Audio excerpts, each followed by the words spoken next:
কাছাৰৰ শিমলুগুৰিৰ থানাত উত্তপ্ত পৰিস্থিতি।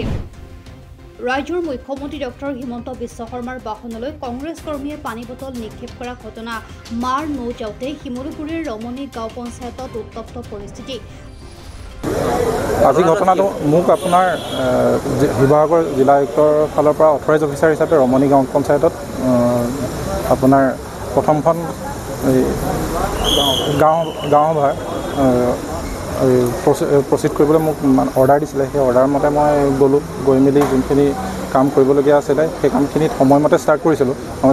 যেনেকৈ আমাৰ যোনখিনি প্ৰচিডিঙত আছিলে যে আপোনাৰ ওথ টেকিং, এটেণ্ডেঞ্চ, তাৰপিছত তেওঁলোকৰ পৰা আমি ডিক্লেৰেশ্যন দিছোঁ ৰিজাৰ্ভেশ্যন চিট আছে নেকি, সেইখিনি অকল আমি যোনটো ৰুমত কৰিছিলোঁ সেইটো ৰুমত আমাৰ অকল যোনখিনি নৱনিৰ্বাচিত সদস্যা আছিলে তেওঁলোক আছিলে, তাৰপিছত অফিচৰ মই আৰু অফিচৰ এমপ্লয়ীসকল আছিলে। তাৰপিছতে সেইখিনি প্ৰচেছ শেষ হোৱাৰ পিছত যেতিয়া মানে তেওঁলোকৰ সভাপতিৰ কাৰণে আমি যেতিয়া মানে নমিনেশ্যন বিচাৰিলোঁ, নমিনেশ্যনত মানে দুজনক চিলেক্ট কৰিলে, দুজনৰ মাজত পাঁচজন ভোট হ'ল। পাঁচজন ভোট হোৱাৰ কাৰণে তাৰ নেক্সট প্ৰচিডিউৰটো এতিয়া পাঁচজন হ'ল। এতিয়া লটাৰী নহ'লে টছ, তেনেকুৱা এটা পৰ্যায়লৈ গুচি গ'ল। এতিয়া তেওঁলোকৰ 5জনে বিচাৰে লটাৰী, 5জনে বিচাৰে টছ হোৱাটো। এতিয়া 5জন হৈ থকাৰ কাৰণে কথাটোতো তাৰ চলিউশ্যনটো একো নোলায়। সেইটো কাৰণে যে কি বুলি ক'লে, আপোনালোকৰ মাজত যদি মিউচুৱেলি যদি কিবা মীমাংসা কৰিব বিচাৰে আপোনালোকে সময় লৈ লওক, অলপ কৰি লওক। তাৰপিছতে সেইখিনি তেওঁলোকে তাতো একো মীমাংসালৈ নাহি তাৰপিছতে আমাক জিলা পৰিষদৰ লগত ডিছকাছ কৰোঁতে ক'লে যে অফিচাৰ হিচাপে আপুনি যি ডিচিশ্যন লয় সেইটোৱে ফাইনেল ডিচিশ্যন। কাৰণ মই ডিচিশ্যন ল'লোঁ যে চিটপট মানে পইণ্ট টছ হোৱাতকৈ লটাৰী হওক, চিট টনা হওক, সেইটো কৰিব লওঁতে তাৰপিছতে তাৰে এজনে ক'লে ৰ'ব আপুনি 5 মিনিট ৰ'ব, আপোনালোকে BDO ছাৰৰ পৰা ফোন আহিব। তাৰপিছত সেই বুলি কয় আমিও ক'লোঁ যে 5 মিনিট আপোনালোকে আকৌ ডিছকাছ কৰি লওক যদি হয়। তাৰপিছত তেওঁ বাহিৰত ওলাই যোৱাৰ পিছত কি হ'ল সেইখিনি কথা আমি অৱগত নহয়, আমাৰ সেইখিনি ৰুমত নাই। তাৰপিছতে অলপ বাহিৰত চাগে চিটুৱেশ্যনটো ল' এণ্ড অৰ্ডাৰ চিটুৱেশ্যন টাইপৰ হ'ল। নাজিৰা সমষ্টিৰ ৰমণী গাঁও পঞ্চায়তত কংগ্ৰেছ আৰু বিজেপিৰ সংঘাত।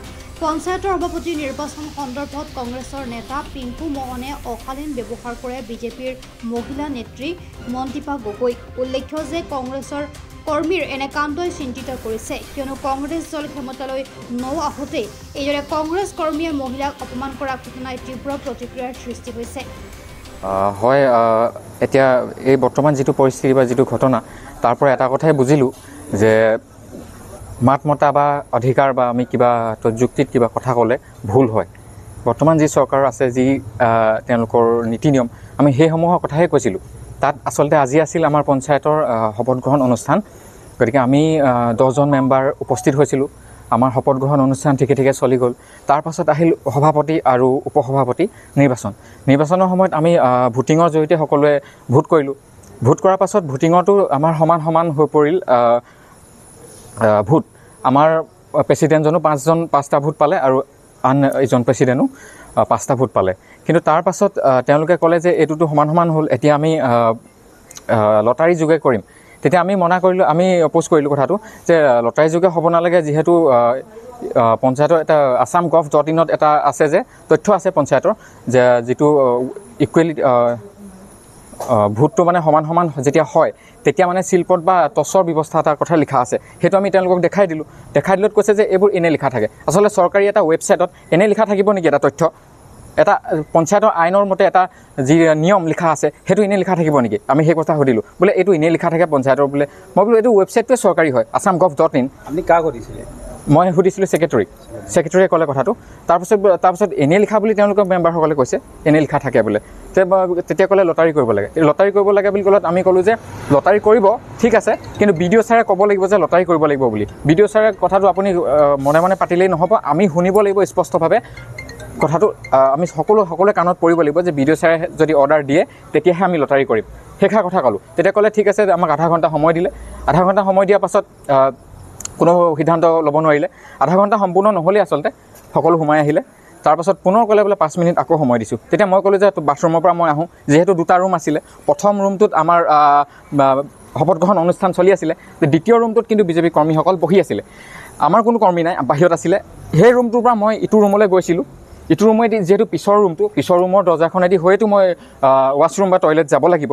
মই যাওঁতে তেওঁলোকৰ মানুহে মোক আগভেটি ধৰি তেওঁলোকে মোক কৈছে বোলে তুমি কিহৰ কথা ক'বলৈ আহিছা, তুমি কি BDO ছাৰক যোগাযোগ কৰিবলৈ আহিছা, ভিতৰত থকা কেইজন কি কোনো হেৰি নহয় নি? মই কৈছোঁ ভিতৰত থকা কেইজনে কোনো সিদ্ধান্ত আমাক দিব পৰা নাই, সেইকাৰণে BDO ছাৰৰ পৰা আমি বিচাৰিছোঁ কথাষাৰ জানিব। আমি তথ্যটো জানিব লাগিবতো, তেতিয়াহেতো আমি অনুমতি বা আমি অনুমতি দিম বা অনুমতি দিম বুলি কোৱা নাই, আমি একচেপ্ট কৰিব পাৰিম কথাষাৰ যে হয় সেইটো কৰিব লাগে। কিন্তু তেওঁলোকে সেইষাৰ BDO ছাৰলৈ ফোন কিয় কৰিবা বুলি মোক আগাভেটা কৰি বাৰে বাৰে মানে হেৰি কৰিছে। অশালীন ব্যৱহাৰ কৰাটো একেবাৰে মিছা কথা, মই কোনো অশালীন ব্যৱহাৰ কৰা নাই। তেওঁলোকেহে মোক এনেকৈ গতিয়াই ঘেৰি ধৰিছে। মই কৈছোঁ পাছত তেওঁলোকে মিছা কথা কৈছে যে মই হাত লগাইছোঁ বুলি। এতিয়া যেতিয়া আৰক্ষীয়ে সেই মহিলাগৰাকীক সুধিলে যে সঁচাই তেওঁ হাত লগাইছিলনে, তেতিয়া তেওঁ ক'লে বোলে এনেকৈ কওঁতেহে লাগিছিলে, এনেকৈ কওঁতে। তাত ক'লে বোলে তেওঁ হাত লগাইছে, ইয়াত ক'লে এনেকৈ কওঁতে লাগিছে।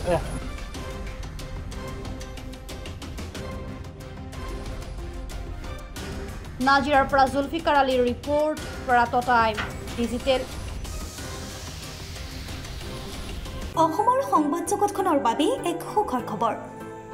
আপোচবিহীন ৰাইজৰ কণ্ঠ সাপ্তাহিক কবচ পুনৰ এবাৰ অসমৰ ৰাইজৰ মাজলৈ। স্বত্বাধিকাৰী প্ৰণীতা কলিতাৰ দ্বাৰা প্ৰকাশিত আৰু আপোচবিহীন একাংশ নপুৰণি অভিজ্ঞতাপুষ্ট সাংবাদিকৰ দ্বাৰা প্ৰচাৰিত তথা eco printing press Guwahati Katabari গড়চুকত মুদ্ৰিত সাপ্তাহিক কবচ এতিয়া অসমৰ বিভিন্ন প্ৰান্তত উপলব্ধ। আমাৰ ঠিকনা মুখ্য কাৰ্যালয় অসম ফৰেষ্ট স্কুল, হৰি মন্দিৰ পথ, গুৱাহাটী আৰু উপ কাৰ্যালয় Kalita market, Bijoynagar, Kamrup, Assam. Mobile number হৈছে 9435114666 70024722813। আমাৰ ইমেইল ID হৈছে kobos2025@gmail.com।